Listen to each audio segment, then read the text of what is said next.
We in there? Let's see. Let's see if she actually sees something.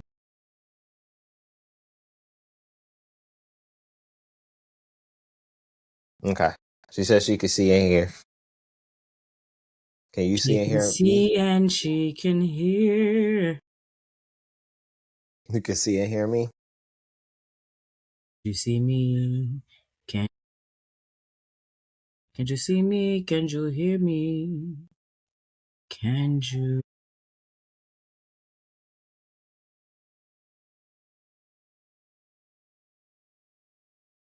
Okay. All right. Talk a little bit so make sure it ain't no echo. Is there an echo? Can you heckle? Is there a gecko for your gecko? Is there a Jekyll for your gecko? Wow. I ain't even go front. That is hilarious and all types of hilarity. For real, for real. Oh, I see the fireplace now. You see it now? Yeah. I see It's the fake. fake fire. Yes! We out here. You know what I'm saying? Look, it even matching. You got all this wall and fireplace. Like fire for fireplace. Like what? That's not how it works. It really doesn't, and I don't understand. Just saying. I wasn't ready. All right, so we're gonna do this for real now. Because now we know we can see it. I'm gonna stop this. We're gonna retake this. All right. We're gonna stop who?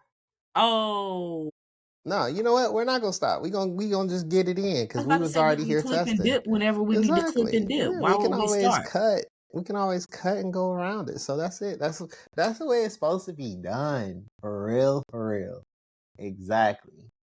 So before we get started, obviously, my favorite interviewer loves to set an intention before they start an interview. Obviously, our last conversation was more or less about, you know, when it comes to the actual book itself, we talked about the roots. So this one is about the ashes. So we are going to be talking about themes of transformation, self reclaiming, and resilience. But the biggest thing is, well, we got like 10 days, right? Like how many days left? We ain't got a 9, lot of baby. We days on left. 9. We on 9. 9. And since we've been releasing on Fridays, then it's gonna be what, 6 days by the time this come out? 4 days, 6 some days when it come out. Yay. All right. So we gonna have fun. We gonna have a good time. We gonna really be out here. You know what I mean? And she got the dreads dreading. You know what I'm saying? She, everything popping, hilarious. Let me fix mine too. We gonna have fun. So, what's going on? My name is Chris. I am here with the lovely, the wonderful Miss Daquita Thomas, aka the Phoenix, and we are gonna break it on down. You ready for this? I'm ready. Are you ready? Oh yeah, I'm ready. Let's get socially unconscious real quick. So, now of course the book is coming very soon, and I was able to kind of pick apart a few quotes within the book that I did have a few questions on that I kind of wanted to see if we can get some better understanding. So, of course, you spoke on a lot of topics, but one that really stuck to me was what you spoke as far as when it comes to boundaries. In the poem, you actually stated, "I stopped knocking and built a door of my own." How does this decision to stop seeking entry into someone's beautiful door represent a shift from seeking external validation to establishing self-sovereignty? It's a awakening moment. It's an awakening moment because in a lot of situations, we're expecting others to choose the exact same thing that we're choosing. And sometimes we have to change that and close that door and choose something else, because when it's no longer aligned, it's no longer aligned. Things align in times that they do for the season that it does for a reason. So when you move forward, when you notice that that door is no longer for you, it no longer fits you, it no longer serves purpose, it's time to create your own door. Creating your own door, you get to be able to set the reality. You're not waiting for anyone else to be able to say, this is how it goes, this is how it should look. It's about what you say. So that goes in all aspects. Any type of ship. Mm. Anytime that it's no longer aligned. Interesting. So, what would you say was maybe a ship that you had to learn to actually create that type of boundary in order to move forward? I say a lot of ships. I've had to actually sink a lot of ships because I noticed that I was the emotional carrier for the relationship. Okay. Okay. Give us some examples so that way people can kind of relate. They want to know the real you. So, give them a little So I something. can take it all the way back to childhood. When you have friends within certain environments, you can carry that relationship. And carrying that relationship means that it's not a reciprocal friendship. It's a friendship that is based off of conditions, meaning what you can do, what they can do, and it's not going to fulfill because of the things that it lacks, if that makes sense. That Because makes sense. one person has compassion, one person has empathy, and the other person is just like, well, as long as you're giving that, I'm going to take it. And a lot of situations, a lot of people get drained because they go around. It's a lot of taking situations versus a reciprocal, I actually care about you situation. And it just starts there, and it starts from relationships with you, relationships you see outside of you. It's not just with you. When you're young, you get to observe a lot. Interesting. Now, do you feel like there were doors that um someone had to build a door in themselves in regards to a situation where it felt like um they had to deny access in cases, which helped you grow as a person?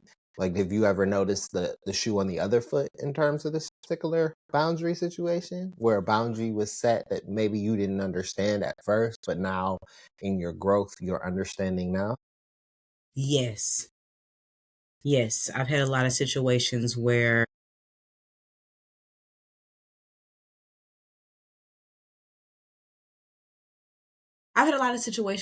basically people had their boundaries up. I didn't pay attention that their boundaries were up. I wasn't paying attention to the red flags. And when you don't pay attention to the red flags in any ship, it could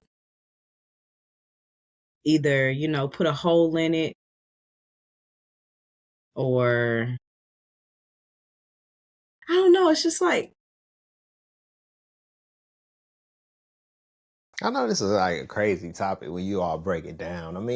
But the truth is, like, a lot of times, if it wasn't for the fact of people setting boundaries, in some cases, if a boundary was set, certain situations wouldn't happen. All right, I'll give an example. Not to bring up P. Diddy, but we don't bring up P. Diddy because I don't care. But in all honesty, I feel like if people would have actually set the boundaries in those particular situations, there's certain things he wouldn't have been able to get away with to get to a point where things are now. Or am I looking at things a little bit different in regards to what you meant in regards to setting up that beautiful door? I know you making that face like, this fool that brought up Diddy. Yep, I brought up Diddy. That happened. Did he do it? He did. I I'm like, just saying. so I really didn't know we were going to go there. Oh Okay. yeah. Hey, Brought up the hey. whole Diddy situation. Diddy's a perfect example of people not setting their boundaries and being taken advantage of. Because a lot of people, if they would have set their boundaries, a lot of things probably wouldn't have happened. I know if I come to your party and you have me sign an NDA and you want my telephone, Mm. I'm not gonna lie, I'm gonna be very truthful in this moment. Me 15 years ago, maybe 16, 17, maybe even 18 years ago. I ain't gonna lie. I'm gonna lie to you. Mm. I was gonna sign that NDA and give them whatever device I had because I Mm. mean technology wasn't even popping back there anyway. That's But true. now that we're in the technology era, now that I've evolved and I am who I am now, no, I'm not signing an NDA. No, you can't have my phone because something might be going on that we, But the old me, I understand. I mean, it's weird because it's one of those type of situations where people want to be accepted so much that they're not willing to set those boundaries. So, especially when we're talking about Diddy, right? Like, but that's this why is a I man that said was what I super said famous. because You then know what I I didn't mean? have We no talking boundaries. about What? exactly. We talking Diddy, about like what? 10, 15 years Diddy, you ago. said sign what? I would have been in there Exactly. I would have been just as fucked up as Biggie. You hear me? Exactly. Yeah, Shoot, my 100%. boy's Like booty shoot was probably gone first week. We'll never even. I don't know if I agree with that. We don't let that slide. I had a feeling you was gonna bring that up. I should have known. I walked right You open up into the it. door, I'm gonna walk right Oh my in it. You did not god. tell me Oh my access was god. denied. 100%. That's funny. But when you bring up, of course, boundaries, a lot of times when it comes to boundaries and people being able to set up those boundaries, it's hard for you to be able to set up that boundaries without having a sense of self-love. But there are a lot of people who don't necessarily have that. Now, of course, I know you did in Lessons from You. The quote was, "The lesson was love, and it began with me." How does the transformation of the painful experience of waiting in vain and holding your breath uh, was the catalyst for you to choose yourself? And give some, personal examples so people can relate. Personal example is I have been heavy my entire life. My entire life, I have been heavy. I have always enjoyed being heavy until I started noticing the health issues that come with being heavy. Okay. And when you start loving yourself and people around you start projecting, deflecting based off of the movements that you're making and making it about other things versus you being able to transform, Mhm. that's when you notice that everyone doesn't have self-love. Because people Okay. who have self-love, they're not going to judge you for loving on yourself. They're not going to judge you for wanting to be more disciplined, set a boundary with yourself. I had an addiction to food. I still have an addiction to food. I have a big obsession with food, but I So you was work. out here big backing, big I back have big Cadillac. back ideas. Okay. Ooh, speak on it. I have big back ideas to the point where it's like, I know I shouldn't go make that. So I'm not going to, but I will think about it. I will think Interesting. about it, but I know I'm not Interesting. supposed to have it. So you one of the people now. So you feel like you've gotten to a place where you can only eat the outside of the grocery store, or you still make your way on the inside. You I haven't still heard eat of that? everything at the grocery store. I just don't eat pork.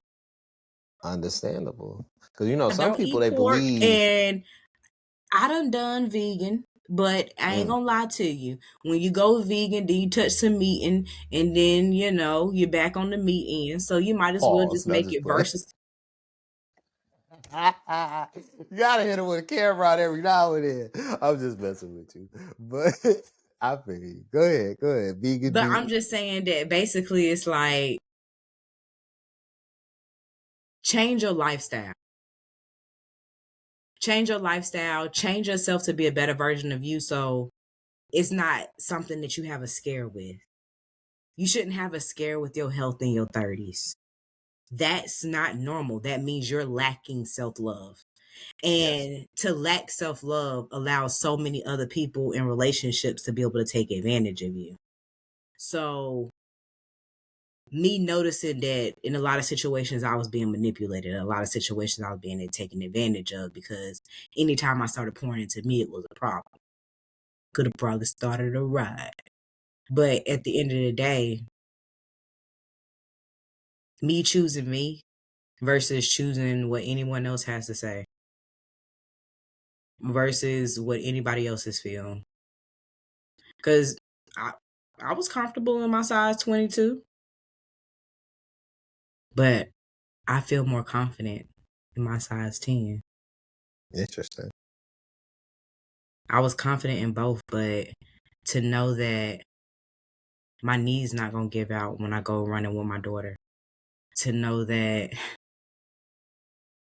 I can move however I need to move because I'm taking care of my health, that means a lot to me, because I've watched people give up and not want to fight for their life. So me fighting for my life is a part of my self-love, because I have another person who's looking up to me and she adores me. So Aww.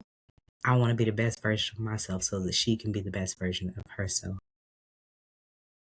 Do you remember that day when you finally decided to choose yourself in regards to self-love? Because a lot of times you get comfortable in your skin. And let's just be honest, I hate to say it, me now living in the South, but Southerners tend to love thick. Like, thick is beautiful. The food is And that's great. why I tell people there's Southern nothing soul wrong food with is thick. woo. There's nothing wrong with thick. But be thick and healthy. Don't be thick and all I eat is fast food. I don't cook because, oh, that's expensive. No, you're lazy and you don't love yourself. You don't see the need to do it. You don't care. And a lot of people, they live in the mindset of, I'm living to die. I'm actually living to live. Exactly. That's self-love. Exactly. I'm not living by the standards that they teach us. I'm living by the standards that I've cultivated within my own mind. Exactly. I don't live, I pay attention to what I say out my mouth within the season that I'm in now. Like, you not gonna catch me, just out here be throwing around certain words just because. Like the lady the other day, I threw her off because she was like, "Good morning" when I walked in the store. I said, "Beautiful day." And she just paused for a second like, man, that's not what I said. I don't know what to say. And then she was like, "No, it is a beautiful day." You see how I just changed your perspective? Because what you was mourning about, I don't know. But I'm not about to mourn the loss with you. Understandable. And sometimes you got to hit people with elevated horizon and whimsical awakening. You know what I'm saying? That's what people need, a and little I'm bit in of my magic. whimsical phase. So I'm just like, look, baby, if you want to talk to me, baby, you're going to have to. Exactly. We're going to start talking in squirrel real quick because I'm ready to talk in squirrel. Elevation proclamation. Ain't nothing wrong with that. So what do you say to the haters or the critics that say that meal prep is just white people for healthy leftovers? Meal prep is for someone who has a busy lifestyle and they want to have their meals at a specific way each time. Meal prepping is a great way to be able to monitor your health. If you don't have the access to be at home and things of that sort, meal prepping is very handy. But if you have access to be at home and stuff like that, baby, you don't even have to fully meal prep. Just set it back up. You can set your meals up the day before, set it up a couple of days. That's true. That's true. And then the crazy part is nowadays, like I seen this thing that I forgot the name of the place. What's the really healthy grocery store? Sprouts? Not Sprouts. A little Trader bit Joe's? more known. Almost. One more. There's a huge one in Tampa. In the white neighborhood. Food. Whole Foods. Whole Foods now has a thing where you can actually get meal prep. You can actually get, like, basically comes in like the old school Yep, aluminum I foil seen it. They got the containers. trays. Yep. I think it's like $35, and you get like the 2 trays. You could actually split it up into your own meal prep now. I've seen that. I want to say Kroger's got the Home Chef that's $4.99. There are plenty of options for those that aren't And cooked Sprouts, they to be have them too. Like Sprouts have a whole meal for like $10 already prepped really for you. okay. So yeah, I might have to hit Sprouts because they don't have Whole Foods out here. So Sprouts is actually not too far. So that might be the place to go for I'm me, telling you, honestly. go right over there to the deli area. They Okay. got all the little meal preps. I'm talking about you want some salmon. They already got the Interesting. salmon seasoned with the lemons on Interesting. there, the asparagus. All you gotta do is go throw it in the oven, aluminum foil pan. Interesting. Okay. I like that. I like that. That's fire. That's why That's I'm like, super it's fire. ways around everything, but everyone makes up excuses versus being accountable for their actions. And that's really Interesting. what I started doing, taking more accountability in my actions versus reacting to everything that was said to me. Because the old me, I was very reactive. Like, baby, Interesting. we're going to have a full blown debate. You start with me. Mm. And, baby, debate might not end up good for you. Now, I ain't gonna lie. Like, I was a bit of a toxic boyfriend when it came to thugging women. I ain't gonna lie. Like, sometimes we get in arguments, little situations. We stop talking. I hit her up like, "Hey, what you doing?" She don't respond. You hungry? I knew it worked. I knew it would work as far as us being able to have a conversation. I ain't gonna lie, but you gotta choose to do better. Yeah, I know. I said it. Okay. Don't give Now, me that look. Don't you like see dudes. my Don't do pause, it. like, you Be scared? honest. Dudes do it. Dudes will hit you with the "you hungry" real quick, just so they can get attention. They know what they doing. Guys want attention just as much as women do. We ain't gonna sit here Honey, and lie. that's why you can't hit me with the food line. Mm. And I be see why you did it. The intentional with food me. line. You need to hit me with, okay, so are you free Friday? Specific time and date. Okay. Are you free Friday? I planned a Mm. few things for us. Can Okay. you make yourself available? Don't Mm. just think you get access to me. I just told you access denied. You do not just get Oof. access like that. Ain't no same day. Can we go get coffee? This ain't no Amazon Prime. Ain't no Ain't no same day Amazon Prime. Ain't no delivery. 2-day shipping out here. Ain't no 2-day shipping, Pookie.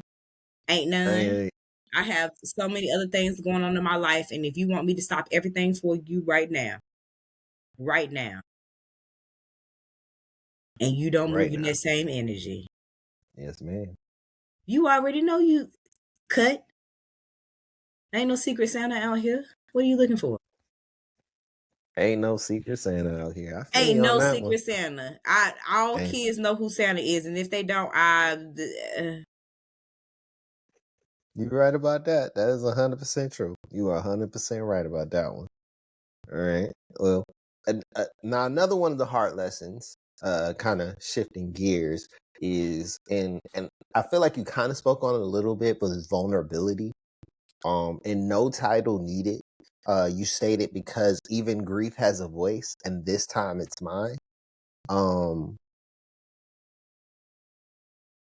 what does basically kind of expound on that? Do you feel like you were appearing strong is less effective than letting pain arrive and be felt? Like bleeding in silence, basically?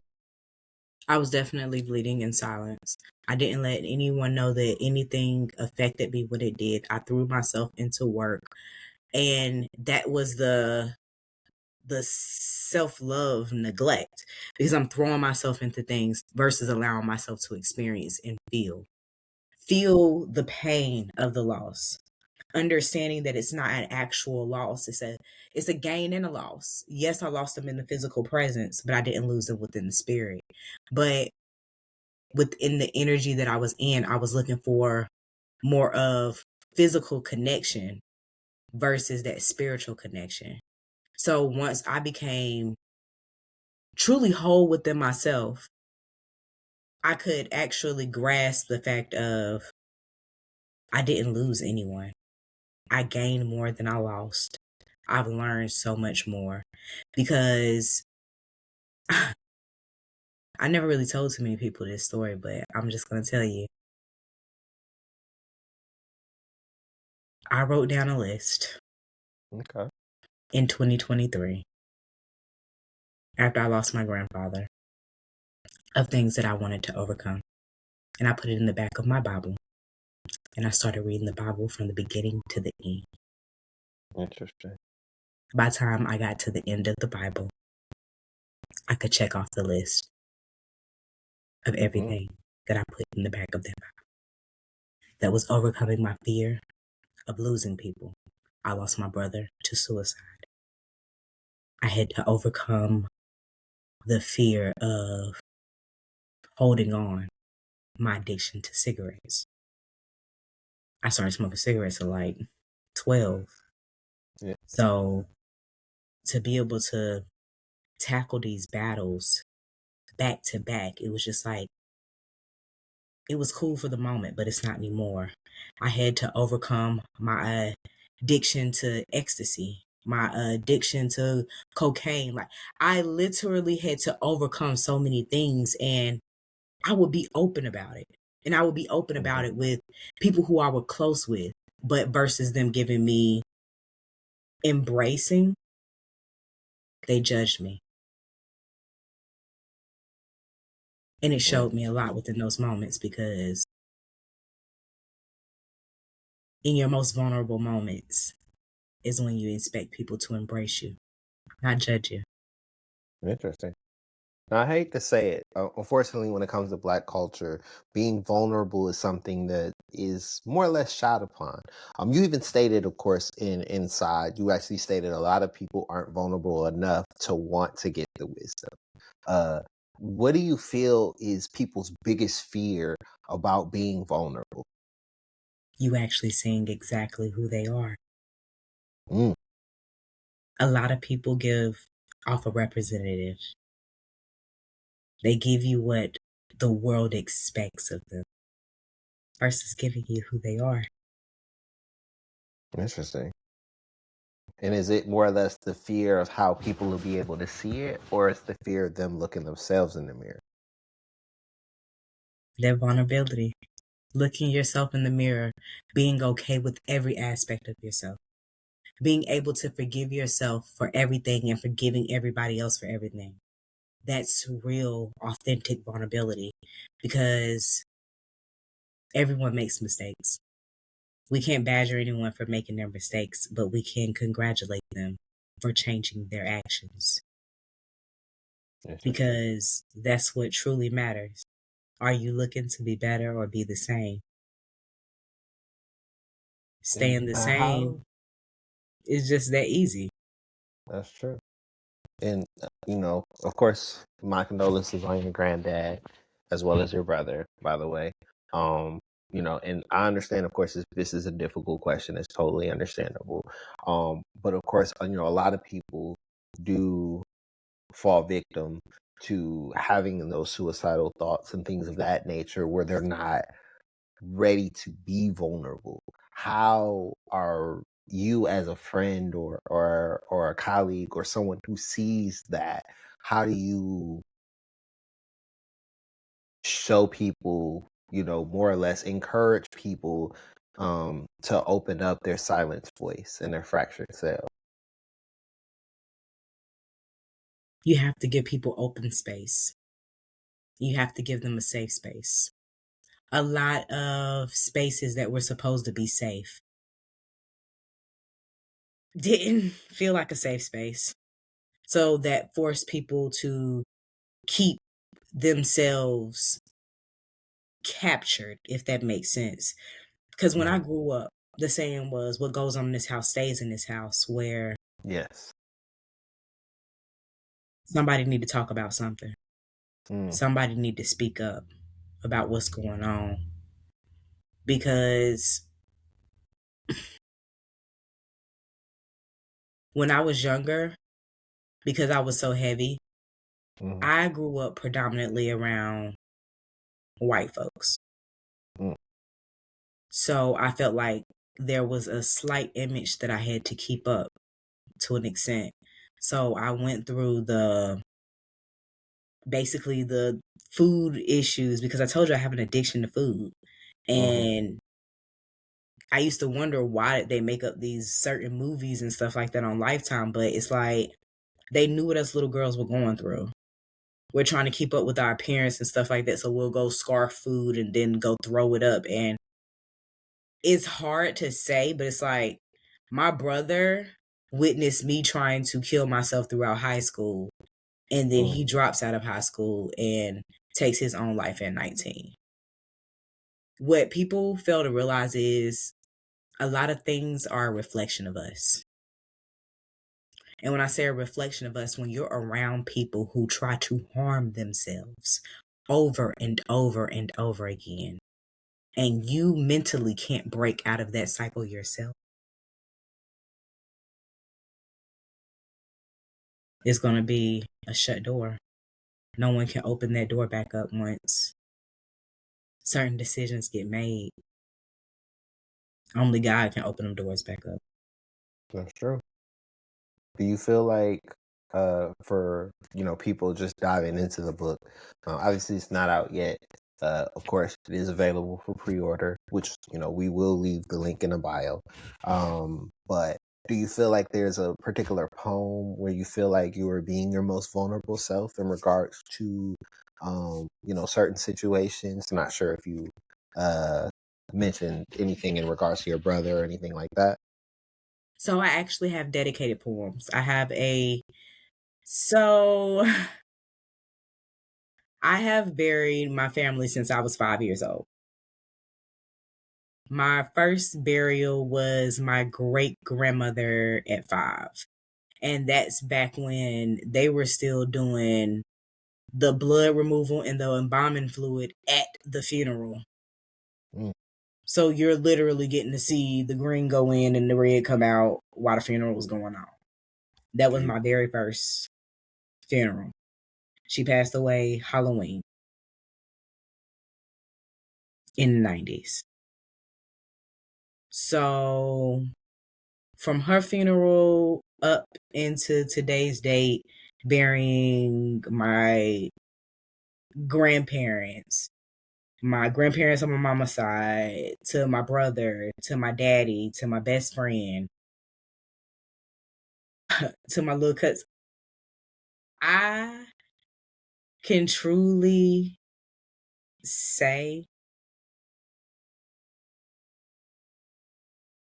that life is exactly what you make it. If you let things bring you down, they'll bring you down. But if you keep your head up, you can keep moving. Now, do you feel any survivor's guilt for the fact that you were able to get yourself to that place where you can be vulnerable, but others haven't necessarily made it? And of course, my condolences on the ones you've lost. Thank you. No. Because one thing we try to do is we try to tell God or universe or just dictate how it's supposed to go. It was already written for us in the stars. So it's not really anything that we should try to force within this season. We should just allow the season to flow because everything that's meant will be. And nothing can be stopped because one thing I know that is for sure, that it's all an infinite cycle. Interesting. Okay. I like that. I like that a lot. And I like the fact that you did actually expound on it. I feel like this is something a lot of people want to hear because not everybody else is they don't necessarily want to choose vulnerability or even want to get to a place where they're choosing themselves enough to want to love themselves, even to get to a place where they can actually set those particular type of boundaries and kind of go through those particular wisdom places and things of that nature.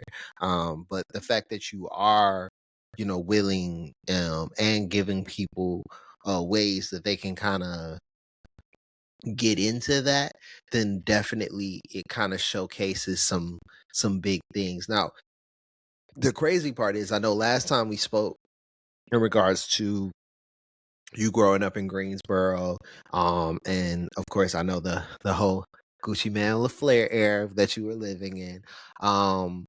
In one of your poems of of course the Streets of Sage, you speak of walking through the cities of silence and seeing the wisdom grow in cracked pavement. How much of that cracked pavement is literal or metaphorical reflection of your time reflecting to your life back in Greensboro? It's more metaphorical because I seen myself as the cracked concrete where I was literally for real still molding myself. So I wasn't concrete. I was a seed, just going through life lessons. Mm. And the reason I call it the Streets of Sage is because all of the energies that I conjured up during that time frame, I'm the one who had to battle those. Mm. No one else had to clear those streets for me. I didn't leave it up to anyone else to clear those streets for me. I went in and did that. Interesting. So, looking back at those nights when you were out there popping 1, 2 in 40-degree weather, um, how did that environment eventually shape the wisdom that you actually end up writing about? My bad. I'm sure. So it helped shaped it because, to be honest with you, I always felt out of place when I was doing it.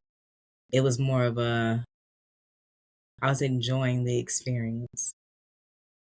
I was going with the hype.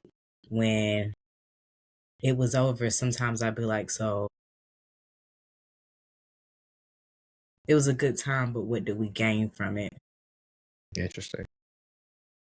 We didn't gain anything. And to be honest with you, a lot of people got stuck in it.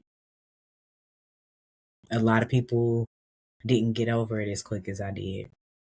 I can tell you there were blocks. And I'm noticing that within those blocks, it was me who always opened those doors back up. It wasn't them. So it took me to love myself enough to not open those doors back up. And now, when others feel that they can open up those doors, I let them know, now you got to work to get in this door because I'm not really looking for that type of activity anymore. I'm pleased with where I am. I'm hoping that you're pleased with where you are. I hope that you're living the most beautiful life, but we're going to leave it right there. Interesting. Especially considering, and I'm glad you brought up the, making sure that you keep those doors closed. I know, of course, that you stated in Access Denied that you never plan to open it for someone who saw their reflection and loved it anyway. My apologies. What'd you say? On the trampoline? Okay. My apologies. You The little good. me Ain't needed me no, for a second. I But understand. what did Hey, you say? it was all a dream, Sometimes you got to bring it back. But now I was saying, I'm glad you brought that up. Of course, I know in Access Denied, you also spoke about never planning to open it for someone who saw their reflection and loved it anyway. Uh, how do you feel someone should handle grief in a relationship ending? Not because of lack of effort, but because you saw truth of the other person wasn't ready to face. I know we spoke a lot in regards to grief, in regards to, those that passed, but that's not the only type of grief that people normally deal with. Sometimes it is the loss of a relationship, things of that nature. Grief is grief. And a loss of relationship is just like a death. That was a relationship that died. That's just like when people have been with people more than 1 to 2 years, that's a death. You thought something was going to work that it didn't, and a lot of it was more of the idea. Mm-hmm. The That's true. idea. People be out here wanting to look like a persona. We done went through so many phases within the community, and one phase that I'm noticing that is happening right now in the community is people are taking more accountability for their actions, but people are also not allowing people to take advantage of them. That is true. I agree. So within a relationship phase of it, it's more about what are you willing to no longer accept within your self-love journey? Because a lot of people within their self-love journey, it doesn't start with them looking at those aspects of it. But when you look at all aspects of it,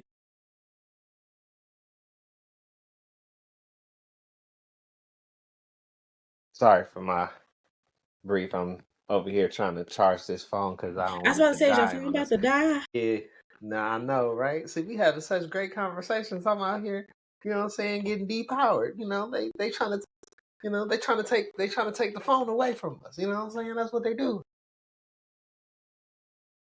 Ooh, I love your shirt. 90s R&B type of love. Yes, that's that That's real what's up. love. Real love. I'm Mm-hmm. searching for a real love. You know, Yes. it's funny. If Lolly was on here, I know she'd be singing it right there, loud, loud, baby singing it too. You know what I mean? I already know what's gonna happen. Straight up, the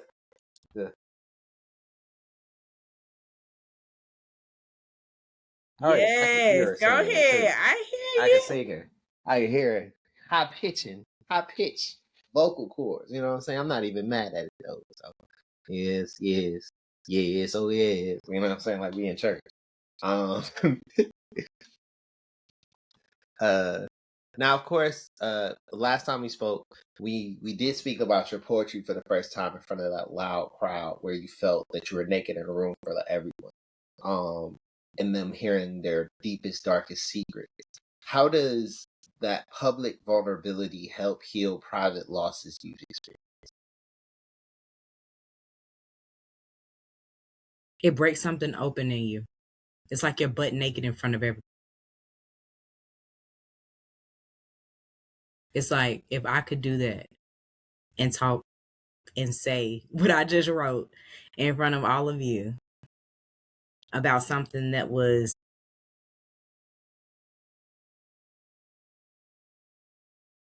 I don't know, love is sacred, but it's something that also should be expressed. So it made me feel like I allowed people to see me where I was at and meet me there and embrace me in that moment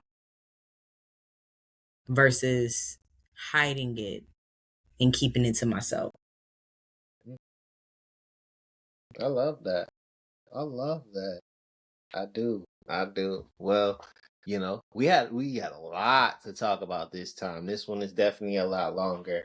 Um, and I do want to save a lot for the last one, which is going to be next week. We are going to speak in regards to the embers and the flight, in regards to that realization, self-reflection, rebirth, and transformation. But before we get off the ashes, is there anything that you think you want to expound upon or anything we didn't touch on in regards to that rejection and hard lessons? Oh, wait. I'm No. nowhere close to the mic. My bad. I don't know if anybody heard anything I just said. Yeah, I heard everything you said. Okay. So when it comes to lessons in life, to embrace them so that it can be an ash. A lot of us don't embrace them and we try to take them with us into the next cycle when they're not meant Yes, to. That pain from that previous cycle is not meant to go with you into the next part of your life. that is true. That is true. And this pretty much goes into any phase of life. I know we were speaking in regards to the you know, I'm trying to think exactly which one we were talking about. The whole relationship thing is in regards to access denied about dealing with the grief of relationship. And I know, of course, we speak about it in terms of adults, but let's not lie. Like when we were teenagers, I know you say you've been with somebody maybe 1 or 2 years, then you feel that grief. You be with somebody 1 to 2 minutes back when you was a teenager and you feel the same amount of grief. You know what I'm saying? That person that you see on that screen that you feel a little bit of grief. Everybody deals with some form of grief in their everyday life. It's about making sure that you take that effort to try to move forward, to be able to set up those boundaries in regards to have that self-love for yourself. As a person Mhm. who's dealt with addiction myself, I totally understand the importance of self-love and choosing you over the bottle in my particular case. Being vulnerable enough to stand in front of it, people and say, "Hi, my name is Chris. I'm an alcoholic." You know what I mean? Like certain things But the bottle was a that bad person for me too when I was younger. So you're not a. That's why I was like, no, baby. I done went through every addiction you could think of. mm, Everyone you could think of, I touched it. So hmm exactly. And we still go through addictions to this day. You know what I mean? I can't lie. I'm a little bit addicted to that doom. You got to check out the Netflix sometimes. Until it it's comes the out my fact that wallet. you said you're doomed. I said good night. I was waiting for it. I was like, man, she gonna tell me to go to bed at least once in this conversation. Go to I was sleep. like, at least the Diddy one. She let that one slide. Woo, we out Well, here honey, when you did it, I said, "Oh, little did he know I'm about to eat off of this because we's not gonna talk about Diddy. And we're not gonna talk about the first artist that this man then came out with. Oh, baby, we's about to have fun Mm. with this. We's about to have fun with this because Diddy hit every artist. Oh my goodness. We gonna leave a lot to the imagination in regards to that. But I am glad that we did actually take this time, and I am super duper looking forward to the next one. Where we break it all down. We kind of get into those embers, that transition and that flight. We are getting super duper close to the release of the book. Go ahead and tell them the date that it is set. It's New April Year's, 1st. baby. Exactly. April 1st. And this is not a joke. We are not fool. This is a real thing. Wednesday, April 1st. So we got one more of these. Obviously, you're gonna see this episode on Friday, the Friday the 27th. And then of course we're gonna have one more of these after the book releases, which will be couple days after the book. We'll really kind of break down and go into everything, so that way you'll actually get a chance to read the book. We're gonna go into the worksheets. We really gonna break it on down. So as you can see, that workbook is lovely. Pages beautiful, everything's crafted, you know what I mean? Then you got the actual beautiful copy for you to actually check out. So let the people know where they can find you. They can find me at Phoenix Risen Publication on Instagram and TikTok. And Mm, the link is in the bio. exactly. Well, I am super duper glad to have this conversation, and I'm glad that you all actually took the time to sit down and speak with me so we can actually break this on down. With that, I'm glad we can get a little socially unconscious. My name is Chris. I want y'all to have a wonderful one. Peace.